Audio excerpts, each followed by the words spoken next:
and welcome to Connecting a Better World, where we spend time meeting some of the most incredible human beings who make this world a better place. We will learn how each individual took their ideas, mission, and purpose to create and serve others in business and organizations that surround social good, social entrepreneurship, and social impact, and find out how we, together, can further connect others to help. I am your host, Dr. Natalie Phillips. Today, we will be talking with Justin Osmond, speaker, author, producer, humanitarian, and founder and CEO of the Olive Osmond Hearing Fund and the Hearing Fund UK. Justin was born with a severe to profound hearing loss, diagnosed at 2 years old with 90% hearing loss. He worked for 12 years in intense speech and listening therapy, and with modern-day technology, now speaks with passion and hears with conviction. Even after being told by doctors, teachers, and professionals that he would never play a musical instrument, he went on to play the violin, viola, piano, and drums. He has received numerous awards and scholarships in music, academics, and athletics. In his recently published book, Hearing with My Heart, he shares his story with the world in order to help everyone understand the struggles of living with a hearing loss and how to overcome it. He lives every day by his personal motto, I may have a hearing loss, but that hearing loss does not have me. I'm super excited to have my dear friend, Justin Osmond. Justin, I know you from some of the special time that we got to spend together with you and your wife, Christy, while we served with the Starkey Hearing Foundation, delivering the gift of hearing to the people of Peru. It was such an amazing trip. And that's where I first met you. But I want people to hear who you are and hear your story. So what was it like growing up for you? And tell us a little bit more about your background. Well, first of all, a big old shout out to my good friend Natalie. Love you. Thankful for all the wonderful work you do, for being an inspiration and light to this world. I'm honored to be on your show. And yes, we had a great time in Peru helping provide the gift of so many wonderful children with the Starkey Hearing Foundation. And just when I heard you were doing this podcast show, I was like, I've been following you and hearing all of your wonderful stories and the people you're interviewing. And when you reached out to me to be on the show, I was just absolutely honored and humbled to be a part of your good work. And so thank you. Just wanted to make sure that would clear the air on that. But to answer your question, imagine being born into the musical Osmond family and not being able to hear. I remember growing up, I had an identity crisis.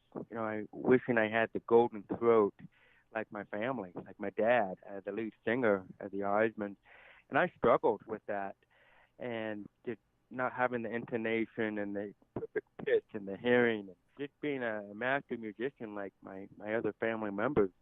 But thanks to wonderful support, people kept saying, Justin, you're just amazing just the way you are. For all you people that are listening, you can probably notice my deaf accent. And I used to be so ashamed of my accent. I took 12 to 13 years of speech therapy, intense speech therapy that my parents put me through. I'm so grateful for. But even to this day, I still have that accent. But growing up, I really had a hard time with that. But now, once I've accepted myself for who you are and not what I am, I'm so much happier with myself. And I realized and I've learned the lesson that why should it matter what other people think of you? Because that's who I am. And once you're amazing, everybody is amazing just the way they are. And so with my deaf accent, I know many people have asked if I'm from Canada or if I'm from England. And I always take it as a compliment because I love their accent. But no, I'm from right here in the United States of America. And even though, yes, I do have somewhat of a deaf and hard of hearing accent, I'm proud of it because it's my signature. It's my unique voice that I'm so proud of. Why do I want to sound like Donny and Marie? I want to sound like Justin. That's who I am. And with my deafness and my hearing loss, I've learned to embrace my hearing limitation and then allow it to empower me, to propel me forward and to do what I do. But anyway, I'm not sure if that answered your question. Yeah, it brought in your family, and it's interesting because, yes, you do come from the musical Osmond family, and Okay, I have to say, I have to tell this story. When we were in Peru, I have to let our listeners know, Justin is so hilarious because he does actually look like his Uncle Donny a lot. Donnie who?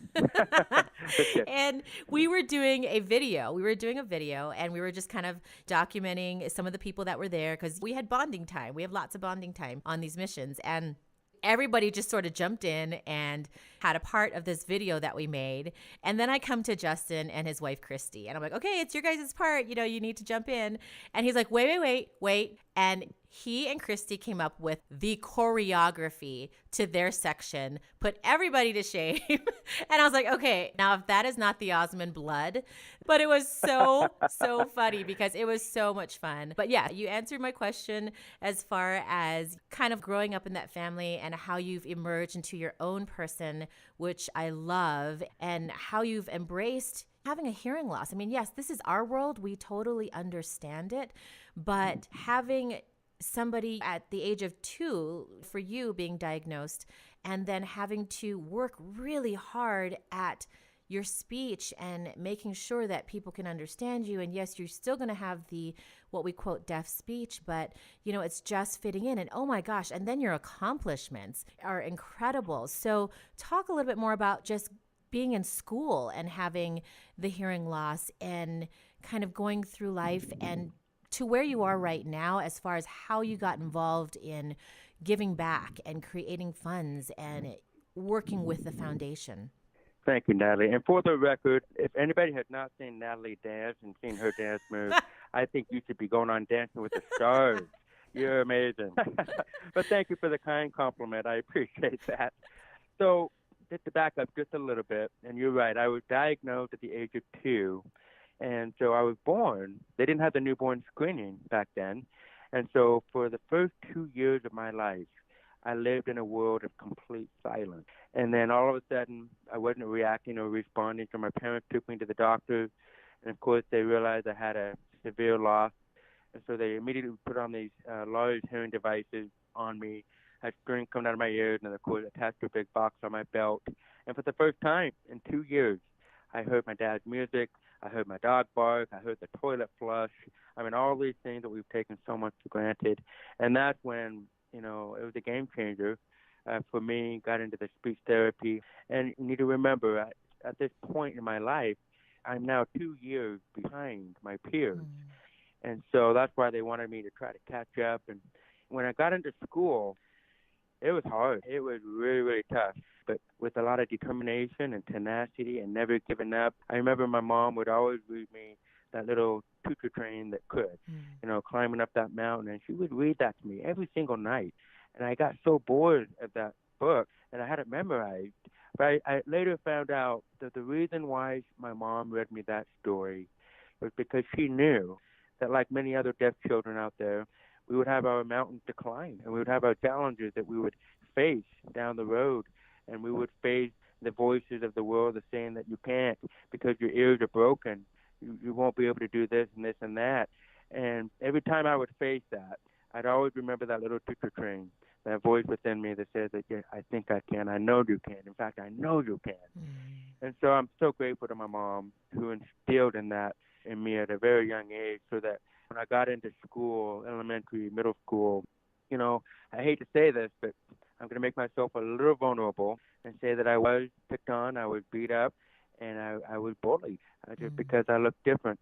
And thank goodness, in today's society, I think you would agree, Natalie, that the deaf and the hard of hearing community is very more well accepted in today's culture than it was 42 years ago. Yeah. But I was bullied, and of course that doesn't make things right. And even though I was beaten up, I was determined not to be beaten. And that was an attitude or a mentality that I had to take with me that helped carry me throughout my life into school and whatnot. And I'll never forget, talking about the academic and the education here, I barely managed to get my bachelor's degree, and not without a fight. I mean, I failed so many quizzes and exams. And when I got my bachelor's degree, I was so happy. But I'll never forget, a couple years down the road later, my little brother, my younger brother, approached me and said, "Hey, Justin, let's go get our master's degree." And I just laughed, and I was like, "No way," and I'm done. And I just never forget. He's like, I'll have your back. I'll be right by your side, and I'll help you. And I said, you know what? I need all the help I can get. And remember, I'm the older brother, and I should be the smarter one. And but anyway, to make a long story short, we finished a 2-year program. My younger brother finished, but for me, I had to continue for another whole year Wow. because I wasn't finishing or completing all my thesis or my quizzes or my exams. In fact, I'll never forget, I had to take one exam 5 times. And Wow. I mean, talk about feeling like a failure. And oh my goodness, I really did. I almost threw in the towel. But again, my little brother, he studied with me. And one of the greatest moments of my life occurred when a whole year later, my little brother waited. He could have easily gone and got his diploma and walked the stage, and he waited for me Oh my so that we could walk across gosh. that stage together and hand in hand. And then the greatest moment, they asked me to get the commencement speech. And it's like, you know what? Why would they ask me to get the commencement speech when I finished last place? Wow. And of course, I think you could answer that, Natalie, is sometimes it's not always about finishing in first place to become a winner.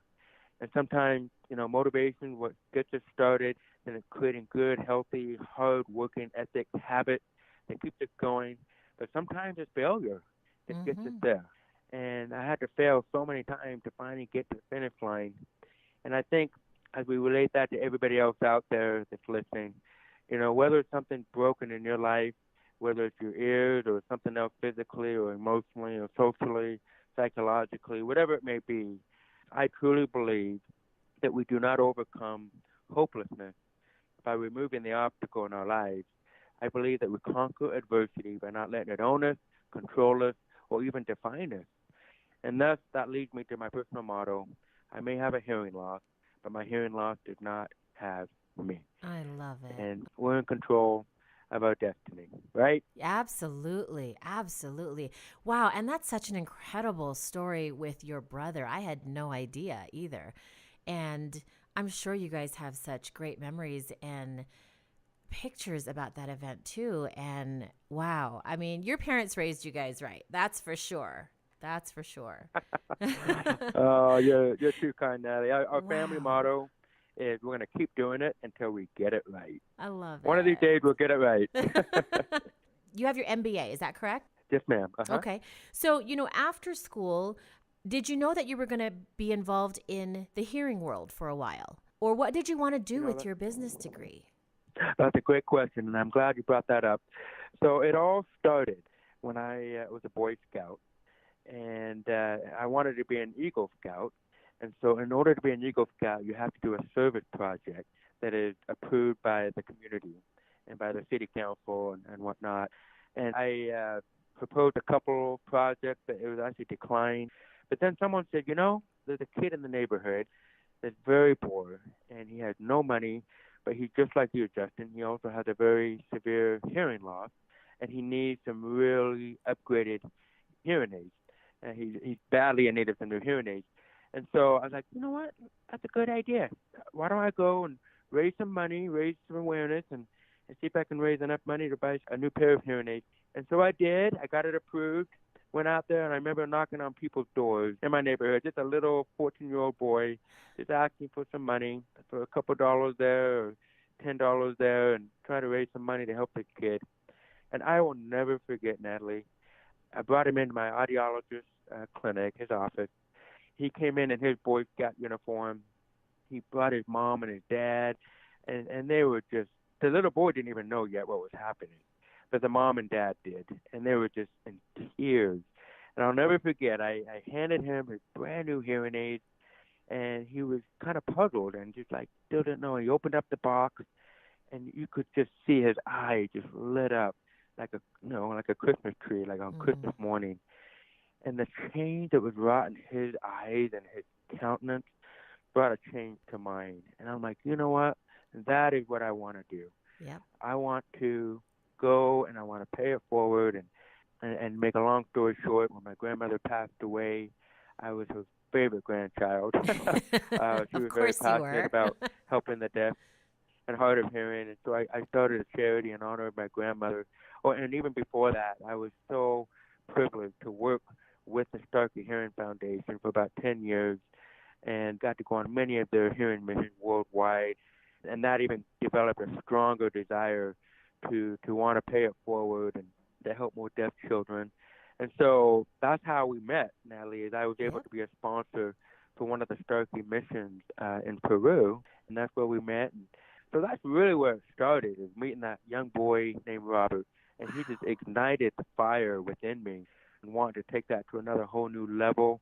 I never became a hearing specialist or an audiologist, but I wanted to help in some small way, and I still continue to work with Starkey. I work with many other manufacturers as well. So I love it. And working with wonderful hearing ambassadors and hearing angels like yourself, it's just, I love it. It's fun. And you know exactly what I mean, Natalie. Yeah. Well, and see, that's what I'm talking about. I mean, here you are, a 14-year-old boy who goes knocking on doors. I mean, my son is 14 years old. I'm sitting back thinking, oh my gosh, like that was your age. And you went knocking on doors, asking for funds to help somebody else. And anybody that gives back, and especially something as big as going to another country and giving back there, yes, I totally get it, because you're kind of out of your element and you're kind of in this mindset of really working with these people and focusing 1,000% of your attention to them. You do get that. I feel like when you do those types of things, you get more out of it than what you're giving them, which, I don't know which way is better. I really don't. But as a 14-year-old boy, you probably were just doing it because you had to do it through the Boy Scouts or the Cub Scouts. And for that to change the course of your life because you saw those eyes light up from Robert, I'm just speechless, because that's all where it starts. And you were 14 years old. You're 14 years old, which is crazy. Yeah. Well, thank you, Natalie. I think it reminds me of one of my favorite quotes by Pablo Picasso. He says, "The meaning of life is to find your gift, but the purpose of life is to share it." And I felt like I found my gift at a very young age, and I know that everybody out there has a gift. Natalie, you have a beautiful gift, and you're sharing it with the world.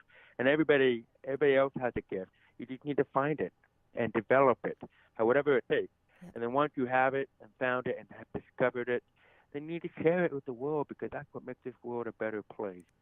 So you've got the Olive Osmond Hearing Fund. This was named after your grandmother. And then you also started a Hearing Fund UK. So tell me a little bit more about what sparked your interest and how does it all work, and how do people get involved? Where do you see the future for these different funds, and are you going to build even more?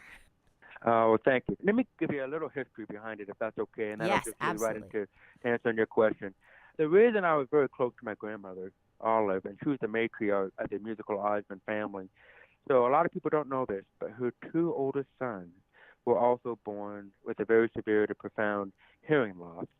And her doctors at that time told her not to have any more children because, they thought it would be hereditary and genetic. Wow. But thank goodness she didn't listen to the doctors. She had 7 more children. And then they lived on a very small little farm up in Ogden, Utah, northern Utah. And as you very well know, hearing aids have always been pretty expensive. And they, having a big family of 9 kids, they did not have the funds. They did not have the money to purchase hearing aids for their 2 oldest brothers. And so what they did is they formed a barbershop quartet, which eventually became the Osmond brothers, and eventually Donny and Marie. But what they did was they went out and performed a little bit there and a little bit there and raised enough. They were able to raise a little bit of money and enough money to purchase hearing aids for their 2 deaf brothers. And that Oh my gosh, I had no clue. Yeah, and that's how the Osmonds really got started in the entertainment business. Oh my Was God. they were huge advocates.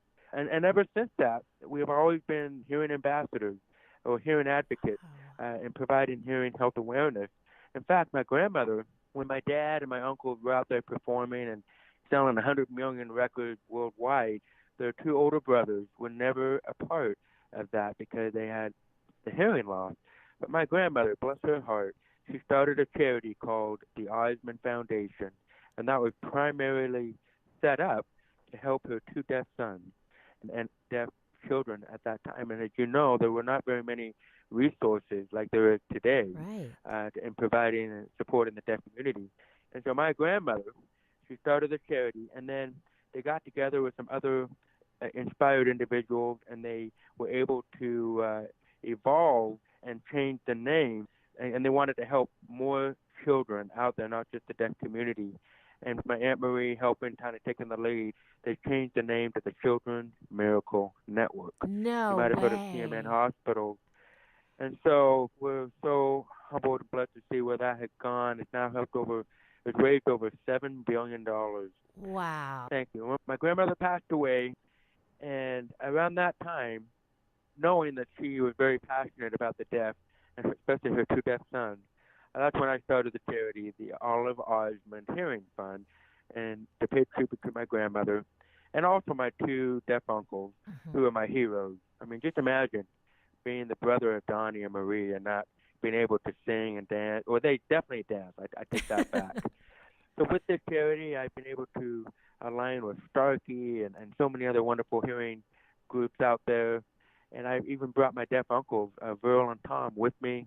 I wish I could have brought them to Peru. You need to meet them, Natalie. But they're just Oh. amazing, wonderful human beings. And so to this day, the Olive Osmond Hearing Fund continues to help deaf children. And then you brought up the Hearing Fund UK. The reason I wanted to do something over there is England is kind of a second home. I served a mission for my church, and I learned British Sign Language, and I Wow. got to meet so many wonderful deaf people out there. And so I wanted to start something over there, even though they have a really good healthcare system over there where many of the deaf people have great benefits. They do get free hearing aids over there. So what we do there is every year we do a big gala, and we raise money to help support deaf children where we provide musical scholarships to deaf children. So, for example, just because they can't hear as well doesn't mean they can't get involved in music. And so our tagline is bringing music to your ears. So if there's someone that wants to play the piano or the drums, or if they want to dance, or if they have some particular dream, whatever it may be, we raise funds to help build their self-esteem, their self-confidence. And just because their ears are just a little bit broken does not mean they can't go out there and reach their greatest dreams, whatever that may be. Right. So that's what we do in the UK. It's much different than what we Wow. do in the US. Is we inspire deaf children to be all they can be, whatever that dream is, whether it's music or education or dance or the fine arts or whatever that is. And then in the U.S., we focus more on helping people that cannot afford hearing aids, that don't have insurance to cover them. Does that make sense? Yes, absolutely. So thank you for clarifying. And I have to clarify to our listeners, I guess the Osmond family is not a musical family. They shouldn't be known for being a musical family. They should be known for being a philanthropic family, because that is Oh, thank you. incredible. That is incredible. And so if people are interested in like giving to the funds, is it something as simple as like going to your website or going to the Hearing Fund websites that I will have listed and just simply, giving financially? Or what other kinds of things do you need to maybe help push the Oh, needle forward? I appreciate that, Nellie. And I'll just throw this out there. We may be a little bit of country and maybe a little bit rock and roll, but we're a little bit of helping people here, like you said. We love that. And we know firsthand the importance of being able to hear and not being able to hear. And so hearingfund.org, if you want to learn more about, we do a lot of salvage hearing aids. We have a great partnership with Starkey. They're all make repair. And then we even keep a lot of the hearing aids. You'll get a tax write-off, and it becomes a win-win. We'll refurbish them or recondition them. And if there's some that don't need recondition, we can reuse them. We work with a lot of audiologists out there. We can use them again to help those that cannot afford them or that need that help. Another thing, if you're interested, I do a lot of motivational speaking. I love being an advocate and raising hearing health awareness and sharing stories and things like that. And I always say I'm a motivational speaker with a deaf accent. So more information on that, you can go to justinosmond.com. But you're right, my biggest passion is helping people here. But if I can help, if you need someone to come in, if you're looking for a keynote speaker, I would love to be a part of that as well. Perfect. And to help support your mission, whatever that may be. Nice. Okay, so just as a review, so people can donate funds, they can donate their hearing aids, is that correct? That is absolutely correct. Okay. And because Awesome. we are a nonprofit, they will get a tax write-off. Nice. Okay. And which is good for me to know for my office as well. And you also work with audiologists maybe in different towns. And if you have somebody that's looking for maybe a hearing aid, would they be able to contact somebody off of your website to find out if they Yep. would be able to obtain hearing aids through your fund? In fact, to make it even go quicker, we have an application online. They can just fill that out. They can work with their local hearing specialist. It doesn't have to be an audiologist. It can just be someone that dispenses hearing aids. But I mean, whoever they work with, whoever they're comfortable with, they can work with the local audiologist as they work with us, and we'll make sure if we get the application, we have a review committee. They'll look through the application. If they qualify, then we will work directly with their hearing specialist that they want to work with, and we'll work with that process. Awesome. This is really good to know for me, just as an audiologist here in town, but for others to learn about it through the podcast as well. So I also wanted to ask you, through all of your speaking engagements, and you're an author as well as a motivational speaker, so let's put that out there in your book, but through all the traveling and the meeting people and the giving back, what might be one or a few stories that are memorable to you that maybe have impacted you through giving back? You know, there's so many stories out there, but I think there's one that comes to my mind. There was a little boy. This little boy, oh my goodness, I was able to get it on. Many of you have seen videos out there when these little kids here for the first time. I was able to get this one on my little camera that someone was holding for me, and it's just this little boy. Oh my goodness, it's just so. Remember, the first time I heard as a little boy was when I was 2 years old, and I have a hard time remembering that because that's a long time ago. But when I saw this little boy light up, I kind of had a little flashback, and I just like, you know what? This little boy reminds me of when I was 2 years old, and I was able to hear my mom's voice for my first time, and to hear the dog bark and all those amazing things that we take so much for granted. And I'll never forget the dad and the mom came up to me with just tears in their eyes.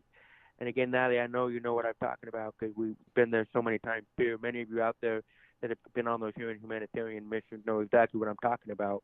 But this mom turned to me and with just love in her eyes, she asked if I could take her son back to the United States of America, not because she wanted to get rid of him, but because she now knew that she could have a better life now that he could hear, that all these doors were now opening in front of her eyes that she could never give to her son, and wanted him to have a better opportunity at life. And it just it killed me because I know I couldn't take him with me. But then the mom and dad, they said something that I will never forget, and this is something I would love to leave with everybody listening to this. He said something along the lines that I hope you never measure your life by the days you have lived, but by the smiles you leave behind. And thank you for putting a smile on my son's face. And I like to call it a better hearing smile. And that's what we do. And you as an audiologist, as a hearing specialist, all of you people out there, may you never forget that when you put on those hearing devices on every one of those patients that you fit, you are literally leaving a better hearing smile behind. Oh my gosh, I building love that. I'm like having goosebumps like the whole time we're talking. Wow. Wow. Well, I don't think the audiologists and the hearing specialists out there get themselves enough credit.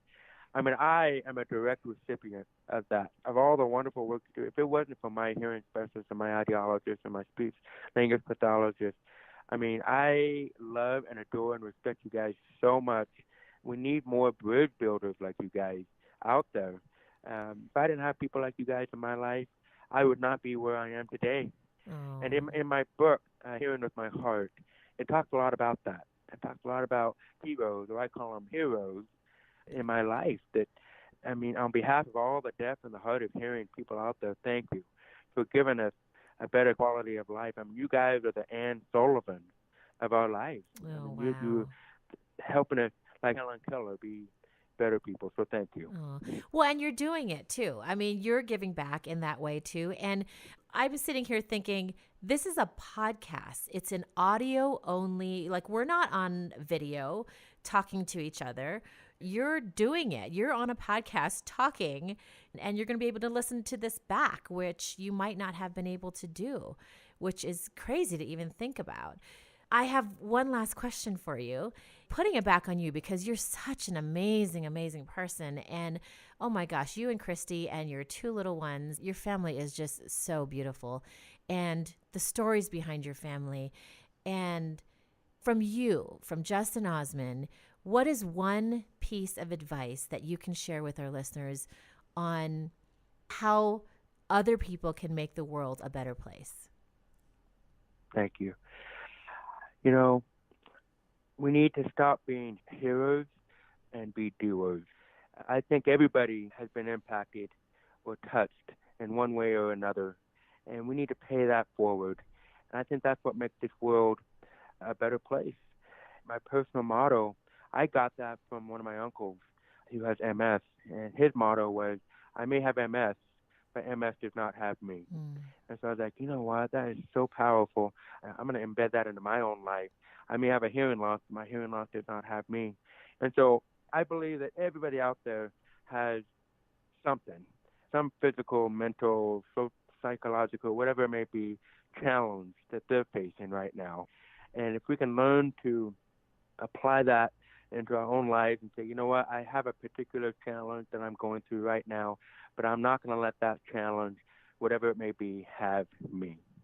And I believe that that mentality teaches us that we can control the quality of our lives just by how we think and act towards those challenges. Oh my gosh, I love it. Yes, fill in the blank. I want everybody to fill in the blank, like what Justin said. And that is so, so true. And I love that. I love you, Justin. Oh my gosh, this is amazing. Well, I love you too, Natalie. And seriously, you're doing it too, my friend. I appreciate all the good you're doing, and let's go on another mission together. Yes, I think we should. We need to make sure that your babies get old enough so that they can go too, and let's get Christy back out there again. And oh my gosh, wouldn't that be so much fun? It is. You're a blast. You're the type of person that you're like a magnet. Everybody just wants to be with you, Natalie. Your attitude and your optimism is so contagious, and so thank you. Oh, well, thank you so much for your time today. Thank you, Natalie. We'll look forward to seeing you down the road. All right.